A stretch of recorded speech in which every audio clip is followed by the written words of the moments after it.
오늘은 누가복음 2장 15절에서 24절까지 말씀입니다. 우리가 흔히 아는 단어 중에 치외법권이라는 말이 있습니다.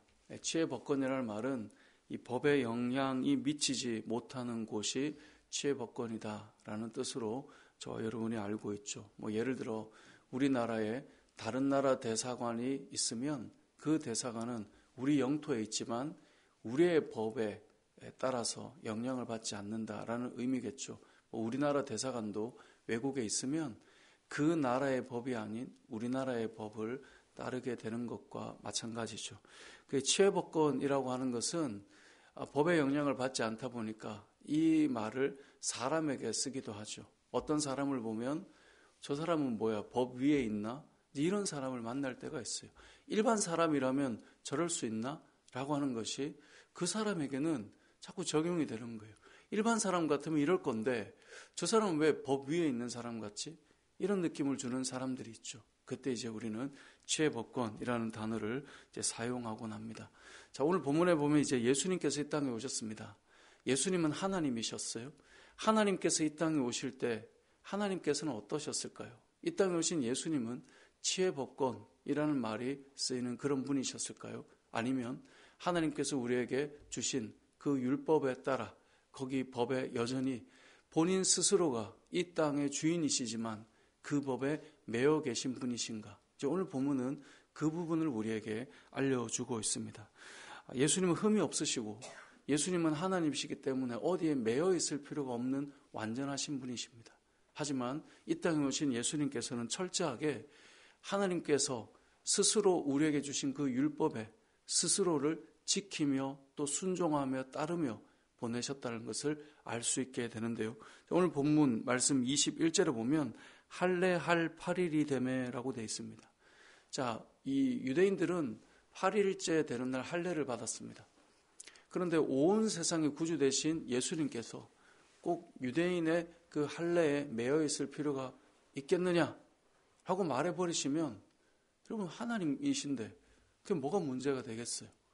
세상에 살아가는 사람도 법 위에서 나는 이렇게 하겠다는데 라고 해버리면 그 위에 있는 사람들이 있는데 온 땅의 주인이신 예수 그리스도께서 거기 굳이 매일 필요 있겠는가? 난 온 인류의 구주인데 라고 해버린다면 거기 매이지 않아도 될 텐데 오늘 본문에 보니 할례할 8일이 되니 예수님께서 할례를 받기 위해 준비가 되어 계시는 거예요. 그리고 그때 그의 이름을 예수라 하는 것도 천사가 예수님의 이름을 정해준 그대로 지금 가고 있는 거예요. 뿐만 아니라 22절에 보면 모세의 법대로 정결 예식의 날이 참에 아기를 데리고 예루살렘에 올라가니 모세의 법대로 예수님도 정결 예식을 위해서 예루살렘으로 올라가고 있다라고 말씀하고 있습니다. 23절에도 보면 이는 주의 율법에 쓴 바 첫 해에 처음 난 자마다, 그러니까 처음 난 것은 다 하나님의 것이었잖아요. 그래서 그 예식을, 그 의식을 지금 행하기 위해 가고 있다라고 말씀하고 있는 거예요. 뿐만 아니라 24절에 보면 또 주의 율법에 말씀하신 대로, 여러분 오늘 본문 말씀을 잘 보면 예수님께서는 철저하게 이 땅에 하나님의 백성이라고 부름받은 자들이 지켰던 그 모든 율법을 하나하나 철저하게 그 말씀대로 그 율법대로 또 하나님의 그 뜻을 따라서 순종하며 온전히 따라가고 있다라고 하는 것을 오늘 본문은 우리에게 보여주고 있습니다. 여러분 생각해 보면 예수님 자체가 복음이시죠. 그래서 우리가 복음서에 예수 그리스도의 이야기가 담겨 있잖아요. 이제는 율법의 시대가 아닌 복음의 시대가 예수님으로부터 시작될 것입니다. 더 이상 율법이 예수님을 비롯한 모든 인생에게 이제는 율법이 더 이상 묶어놓을 수 없는 인생이 되는 것이 이 복음의 시대의 이야기입니다. 하지만 예수님은 그 복음의 시대를 열기 위해 철저하게 구약의 율법을 따라 순종하며 복음의 시대를 이루어 가셨습니다. 구약의 율법은 아무것도 의미 없는 것이다, 더 이상 필요가 없다, 사라질 것이다 라고 외치며 그것을 지키지 않는 것이 아니라 철저하게 그것을 다 지키시면서 복음의 시대를 열어가셨습니다. 그래서 예수님께서 하셨던 유명한 말씀이 있죠. 나는 율법을 폐하러 온 것이 아니라 율법을 완성하러 오셨다라고 말씀하셨어요. 여러분 복음의 시대는 율법을 없애면서 이루어지는 게 아니었어요. 하나님께서 우리에게 허락하신 그 모든 율법과 그 말씀을 온전히 이루시면서 복음의 시대로 넘어가는 거예요. 여러분, 신앙생활을 하다 보면 우리가 오늘 이 주님께서 순종하고 걸어가셨던 율법의 완성이 무엇인가를 생각해 볼 필요가 있어요. 율법이 아닌 새로운 복음의 시대를 여는 예수님께서는 철저하게 모세의 법대로 주의 율법을 따라 주의 율법에 말씀하신 대로 그대로 다 행하고, 우리가 이 복음서의 내용들을, 사복음서를 다 읽어보면 주님이 걸으셨던 그 모든 것은 하나님께서 보내셨던 그 선지자들의 예언을 성취하기 위해서, 그 말씀을 이루기 위해서 철저하게 그 안에서 주의 길을 걸어가고 있는 거예요. 그래서 율법을 없애러 오신 것이 아니라 그 율법이 무엇을 의미하는가를 온전히 순종하며 완성하셨던 것이죠. 주님께서 복음의 시대를 여는 방식이 무엇인가를 우리는 기억할 수 있어야 됩니다.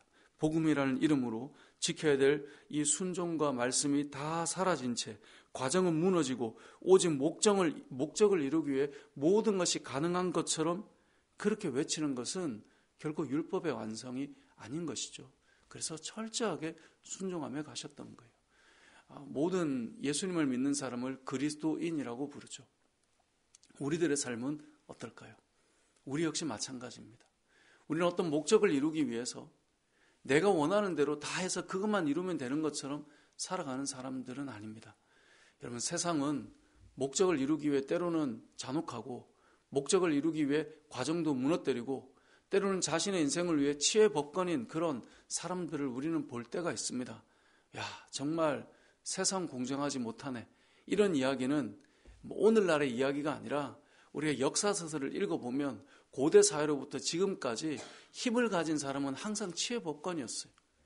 그들은 일반 사람들과 다르게 늘 대우받고 그 밖에서 살아왔었어요. 우리가 아무리 뭔가를 공정하게 만들어 가려고 해도 그 밖에서 늘 움직이는 자들이 있었죠. 여러분, 그 밖에서 움직이려고 하면 가장 1순위로 꼽을 수 있는 분이 온 세상을 만드신 하나님 아니신 거예요. 예수 그리스도 아니신 거예요. 그런데 예수님께서는 철저하게 이 땅에 태어나시는 그 과정부터 시작해서 십자가에 죽으시기까지 끝까지 그 예언을 하나하나 이루시는 그 모든 율법과 말씀과 순종을 따라 율법을 완성하신 그 복음이 무엇인지를 드러내신 그분의 걸음이라는 사실을 우리는 기억할 수 있어야 합니다. 믿음의 삶은 무엇인가? 복음의 길은 무엇인가? 여러분, 예수님의 복음이라고 하는 것은 어떤 목적을 위해서 무엇이든 가능한 것이 아니라, 교회는 또 우리의 삶은 철저하게 주의 말씀과 그 뜻을 따라 순종하며 가지만 그 걸음 속에서 복음이 무엇인가가 나타나는 것이라는 사실을 우리는 오늘 예수님께서 보여주시는 이 첫 어린 시절부터의 그 모습 속에서 또 율법과 말씀을 따라 가는 모습을 통해 우리는 볼 필요가 있는데요. 말씀을 정리해 보겠습니다. 예수님의 복음은 율법을 완성하는 것이었습니다. 그래서 율법을 철저하게 지키고 다 따르며 그러면서 복음을 완성하셨습니다. 이 땅을 살아가는 저와 여러분들도 마찬가지입니다.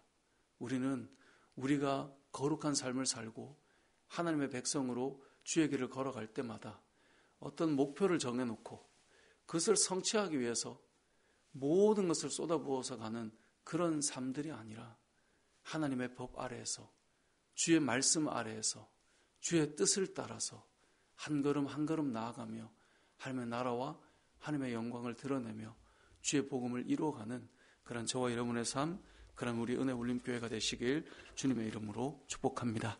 아멘.